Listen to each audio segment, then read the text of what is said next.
حضرت سلیمان علیہ السلام اپنے والد حضرت داؤد علیہ السلام کے بعد بادشاہ کیسے بنے؟ علامہ اسماعیل حق کی تفسیر روح البیان کے اندر فرماتے ہیں حضرت داؤد کے 19 بیٹے تھے۔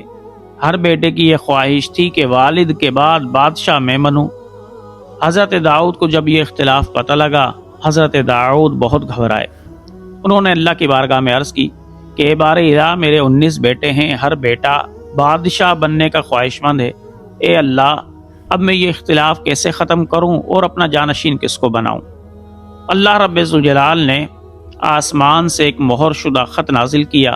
اس خط کے اندر سوال بھی تھے اور ان کے جوابات بھی تھے۔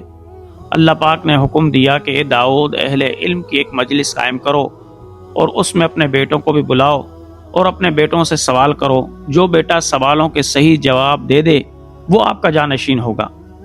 حضرت داؤد علیہ السلام نے اہل علم کو بلایا، اپنے بیٹوں کو بھی بلایا اور فرمایا، لوگو، تم جانتے ہو کہ میرا ہر بیٹا بادشاہ بننے کا خواہش مند ہے، تو یہ اختلاف میں نے اللہ کی بارگاہ میں پیش کیا۔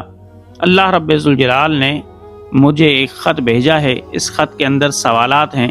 اب جو بیٹا میرے ان سوالات کے جوابات دے دے گا وہ میرا جانشین ہوگا۔ تمام لوگ کہنے لگے کہ اے داؤد، جس کو آپ اپنا جانشین مقرر کریں گے اس کو ہم اپنا بادشاہ بنا لیں گے۔ حضرت داؤد نے اپنے بیٹوں سے کہا کہ میں سوالات پوچھوں؟ تو بیٹوں نے کہا کہ پوچھئے۔ حضرت داؤد نے پہلا سوال کیا کہ بتاؤ، وہ کون سی شے ہے جو نزدیک تر ہے، اور وہ کون سی شے ہے جو دور تر ہے، اور وہ کون سی شے ہے جو سب سے وحشتناک ہے، اور وہ کون سی شے ہے جو سب سے زیادہ انس رکھتی ہے؟ پھر فرمایا، بتاؤ وہ کون سی دو شے ہیں جو قائم ہیں، اور وہ کون سی دو شے ہیں جو مختلف ہیں، اور وہ کون سی دو شے ہیں کہ جو دشمن ہیں؟ پھر سوال پوچھا کہ بتاؤ وہ کون سا کام ہے کہ جس کا انجام محمود ہے، اور وہ کون سا کام ہے جس کا انجام مذموم ہے؟ جب بیٹوں نے یہ سوالات سنے، 18 کے 18 بیٹے عاجز آ گئے۔ وہ کہنے لگے، ہمیں ان سوالوں کے جواب نہیں آتے۔ حضرت سلیمان علیہ السلام نے ہاتھ کھڑا کر دیا، کہا کہ اے میرے والد، اگر اجازت ہو تو میں ان سوالوں کے جواب دوں۔ حضرت داؤد نے کہا کہ آپ دے لو جواب۔ حضرت سلیمان علیہ السلام نے فرمایا، اے میرے والد، آپ نے جو پوچھا ہے کہ سب سے نزدیک تر شے کون سی ہے، تو انسان کے سب سے نزدیک تر شے موت ہے۔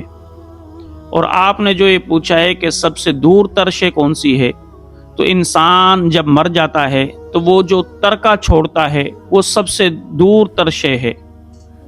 پھر اے میرے والد، آپ نے پوچھا ہے کہ سب سے وحشت ناک شے کون سی ہے، تو سب سے وحشت ناک انسان کا وہ جسم ہے جس سے روح نکل جائے۔ پھر اے میرے والد، آپ نے یہ پوچھا کہ سب سے زیادہ انس والی شے کون سی ہے، تو سب سے زیادہ انس والی شے انسان کی روح ہے۔ پھر کہا کہ میرے والد، آپ نے پوچھا وہ کون سی دو شے ہیں جو قائم ہیں، تو میرے والد، وہ دو شے زمین اور آسمان ہیں جو قائم ہیں، اور جو دو شے مختلف ہیں وہ رات اور دن ہیں، کہ جب رات ہوتی ہے تو دن نہیں ہوتا، جب دن ہوتا ہے تو رات نہیں ہوتی۔ اور آپ نے جو پوچھا کہ وہ کون سی دو شے ہیں کہ جو ایک دوسرے کے دشمن ہیں، وہ موت اور زندگی ہے، کہ موت ہمیشہ زندگی کے پیچھے بھاگتی رہتی ہے حتیٰ کہ زندگی کو ختم کر دیتی ہے۔ پھر اے میرے والد، آپ نے پوچھا کہ وہ کون سا کام ہے کہ جس کا انجام محمود ہے، تو میرے والد، وہ کام وہ ہے کہ جب کوئی شخص غصے کے حالت میں ہو لیکن صبر کر جائے تو پھر اس کا انجام محمود ہوتا ہے۔ اور آپ نے جو پوچھا کہ وہ کام جس کا انجام مذموم ہے، تو یہ وہ غصہ ہے کہ جب انسان غصے میں ہو تو حوصلہ نہ کرے بلکہ غصے کے اندر زیادتی کر جائے۔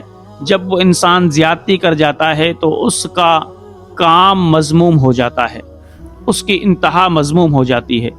جب حضرت سلیمان علیہ السلام نے یہ جواب دیے، حضرت داؤد حیران ہو گئے اور آپ نے اپنی جانشینی کا اعلان کر دیا کہ لوگوں، میرے بعد میرا جانشین سلیمان ہوگا۔ اس طرح حضرت سلیمان علیہ السلام اپنے تمام بھائیوں پر فوقیت لے گئے اور آپ حضرت داؤد کے جانشین بن گئے۔